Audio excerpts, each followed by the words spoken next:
warahmatullahi taala wabarakatuh. Edisi yang ketiga kali ini podcast rakyat sengaja mendatangkan salah satu santri yang juga aktivis. Kita hari ini akan berbincang-bincang tentang bagaimana etika ataupun jiwa seorang aktivis yang aktif di dalam pesantren. Sebelum itu mungkin dari saudara bisa memperkenalkan diri. Baik, terima kasih kepada teman saya Abdul Waris. Perkenalkan, nama saya Abdul Waris. Saya santri Pondok Pesantren Naweh dari Lubangsa, sekaligus juga kemarin pernah menjabat sebagai Presiden Mahasiswa Institut Sains dan Teknologi An-Nawawi periode 2019 dan 2021. Mungkin sekilas tentang sepak terjang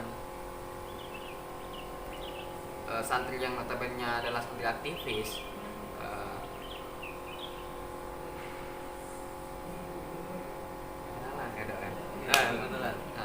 Kenalan dulu. Nah, pada hari ini sebenarnya kita kan punya kampus ya. Di Nagoya itu kita punya dua kampus. Salah satunya itu ada Institut Ilmu Islam Nagoya, ada Institut Sains dan Teknologi Nagoya. Yang kedua kampus itu sebenarnya berada di bawah naungan pondok pesantren. Nah, kemarin saya sempat dengar ada beberapa mahasiswa yang itu kelihatannya tidak terima dengan salah satu pemilihan yang ada di BEM, karena kita kan BEM pesantren ya kan. Nah, kira-kira menurut sampean sendiri bagaimana ketika ada salah satu mahasiswa yang itu notabene-nya adalah kita kan kampus pesantren. Nah, tiba-tiba ada yang misalnya demo, apakah itu kemudian bertentangan dengan nilai-nilai pesantren, ataupun kira-kira apakah itu mungkin menurut Anda baik ataupun tidak baik, karena kita kan berada di lingkungan mahasiswa. Nah, mungkin tanggapan Anda bagaimana terkait itu? Baik, terima kasih. Pertama, mungkin ketika ada masalah, ketika ada problem, mungkin perbedaan itu adalah suatu hal yang mutlak terjadi. Dinamika, gonjang ganjing dan beberapa problematika nantinya akan menjadi makanan lah bagi mahasiswa nantinya ketika sudah di perguruan tinggi. Termasuk juga ketika ada misal pemilihan umum mahasiswa ataupun pemilwa yang pada umumnya kalau kita mengaca terhadap kampus-kampus yang notabene adalah kampus PTN besar, ketika pemilwa mereka cenderung gesekan ataupun saling sikut lah satu sama lain antar sesama mahasiswa sangat terjadi, tidak hanya via lisan tapi via fisik juga. Kira-kira kalau menurut sampean sendiri, misalnya mereka yang anggaplah memperjuangkan idealismenya tentang bahwa pemilihan misalnya tidak sesuai dengan ketentuan sebagaimana pemilihan, misalnya kan ada asasnya kan ya, ada jujur, adil, berjudil itu kan. Nah, kira-kira bagaimana?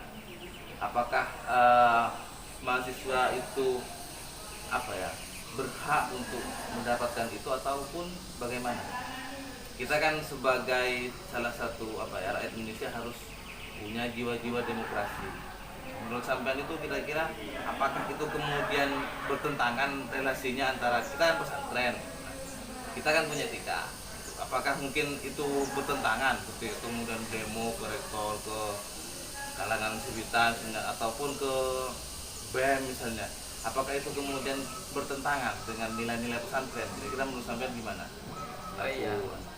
Pada dasarnya kan demokrasi kembali lagi pada konteks keadilan. Keadilan definisinya bukan hal yang sama rata untuk sama lain, melainkan menempatkan sesuatu pada tempatnya. Seperti itu. Artinya jika ada problem, ada masalah, misal kita contoh studi kasusnya adalah pemilihan umum mahasiswa, pemilihan ormawa, ada beberapa hal yang tidak disenangi oleh teman-teman sekalian mahasiswa di sini. Di sana kan juga ada aturannya, ada KPUM-nya, ada Komisi Pemilihan Umum Mahasiswanya. Pasti penyelenggara ataupun KPUM tidak berhak untuk melabrak aturan yang sudah dijadikan pakem oleh kampus, begitu. Berarti harus tertib administrasi ya. Iya, Kira-kira pertama begitu. Kalau misal yang hanya digugat ataupun yang dipermasalahkan masalah teknis belaka tanpa tahu landasan payung hukumnya bagaimana, itu kan sifatnya ya bukan forum dialektis mahasiswa, melainkan forum premanisme. Kira-kira menurut sampean sendiri kan pernah aktif di BEM Nusantara ya juga ya, di BEM Sumeneb juga aktif di aliansi BEM ya. Iya. Aliansi BEM. Nah, kira-kira menurut sampean sendiri terkait dengan cara atau mungkin tips yang bisa dibagikan kepada mahasiswa yang lain. Kita kan ada di kampus pesantren untuk menyampaikan jiwa ataupun gelora demokrasi itu kan setiap mahasiswa pasti punya gagasan, punya keinginan bahwa untuk misalnya mau mengadakan kegiatan ataupun yang lainnya. Nah, cara-cara yang bisa diambil kira-kira bagaimana? Selain misalnya harus melabrak pakai demo misalnya, gimana kira-kira? Pertama juga mungkin ingat jabatan, kuasa dan pangkat adalah bukan prestis, bukan kehormatan, melainkan suatu media perjuangan lah untuk menyerap aspirasi dari mahasiswa bagaimana nantinya Ormawa ini dapat berkembang sesuai dengan keinginan mahasiswa yang ada nanti. Yang kedua juga, jika kita memiliki gagasan yang pure dan murni dan gagasan itu memang jarang terjadi ataupun jarang ada di sekitar mahasiswa, dan itu menjadi gagasan yang sangat futuristik lah, maka kampus tidak akan tinggal diam. Kampus juga akan mensupport ataupun mendukung kita agar nantinya gagasan itu dapat tersampaikan terhadap mahasiswa. Percuma kita tinggi angka, percuma kita tinggi nilai, namun kita rendah etika. Artinya kita juga menanamkan nilai-nilai kepesantrenan. Bagi mahasiswa aktivis yang berada di pesantren, kalian jangan patah semangat, jangan patah arah. Masa periode kami di BMIST kemarin, kami juga tidak hanya fokus di internal saja. Setelah kami godok di internal, kami juga ekspansi keluar. Buktinya apa? Sampai sekarang BEM IST pernah menduduki sebagai sekretaris jenderal BEM Sumeneb, menjadi koordinator BEMNUS bidang teknologi Jawa Timur. Itu menjadi suatu kebanggaan diri lah bagi kami, bagi mahasiswa IST Nagoya. BEM IST yang masih seumur jagung bisa eksis, bisa unjuk diri di baik lokal ataupun regional.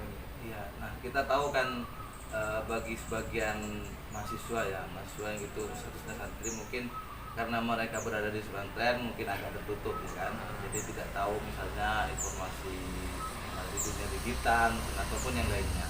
Nah, kira-kira menurut sampean itu terkait dengan apakah mahasiswa itu harus terbuka dengan informasi atau membangun jejaring ya, dengan dunia luar. Nah, kira-kira bagaimana untuk membangun jejaring itu? Apakah itu perlu juga? Menurut sampean gimana? Terkait masalah networking ataupun jejaring, pembangunan jejaring, kalau saya membahasakan itu menjadi suatu keharusan dan tidak bisa dilepaskan lah kalau misal kita ingin memiliki networking ataupun jejaring yang baik. Namun tidak hanya terbuka informasi ataupun kita dapat mengupdate informasi semudah yang kita inginkan. Kita masih mempunyai batasan karena kita santri. Kita memiliki batasan ketika kita ingin melaksanakan jejaring dengan mahasiswa lain ataupun kampus lain, juga kita harus paham etika pesantren. Bagaimana caranya? Berarti harus taat aturan pesantren. Ya, mungkin yang terakhir ya, pertanyaan yang terakhir. Kira-kira selama sampean aktif ya menjadi, kalau istilahnya itu kan ada yang mengistilahkan mahasiswa santri, ada yang mengistilahkan santri mahasiswa. Nah, menurut sampean sendiri, nah itu kan beda antara mendahulukan santri dengan mendahulukan mahasiswa, ya kan? Jadi ada yang bilang mahasiswa santri, artinya mahasiswa itu kan lebih kepada bagaimana dia kritis, transformatif misalnya. Tapi ada juga yang santri mahasiswa, jadi dia adalah seorang santri tapi pikirannya tetap apa ya, kritis, transformatif. Kira-kira menurut sampean itu bagaimana kira-kira memandang hal itu antara santri mahasiswa ataupun mahasiswa santri? Baik, terima kasih. Kalau saya membahasakan, saya memilih mahasiswa yang santri ataupun santri yang mahasiswa ya. Kalau saya bisa membahasakannya, saya memilih mahasantri. Mahasantri artinya berarti digabung ya? Digabung. Ya. Artinya dua definisi terminologi ini tidak dapat berjalan berpisah, namun berjalan searah, berkesinambungan. Hal ini menjadi suatu keharusan lah bagi mahasiswa yang notabene adalah santri. Cobalah pahami kondisi sesuai dengan proporsional yang ada. Ketika di kampus sampean boleh saja sebagai mahasiswa. Ketika di pondok kalian adalah santri biasa. Seperti itu. Artinya harus paham tupoksi wilayah, mana saya sekarang, jabatan saya jadi apa, sekarang jadi apa, dan fungsi saya apa di sana. Gitu. Tanpa terlepas dari identitas kesantrianan dan nilai-nilai kepesantrenan. Karena juga percuma kalau misal seperti yang saya katakan tadi, percuma kalau misal kita tinggi angka, tinggi nilai, tapi kita rendah etika. Ya. Berarti yang diutamakan kalau di pesantren meskipun kita punya pemikiran kritis, transformatif, berarti tetap harus menggunakan etika-etika kesantrian. Harus itu. Harus. Oke, terima kasih. Pada siang hari ini kita telah berbincang dengan salah satu santri yang kebetulan juga kemarin itu beliau jadi presiden mahasiswa di ISDN Loko-Ya. Terima kasih. Akhirnya assalamualaikum warahmatullahi taala wabarakatuh. Merengge.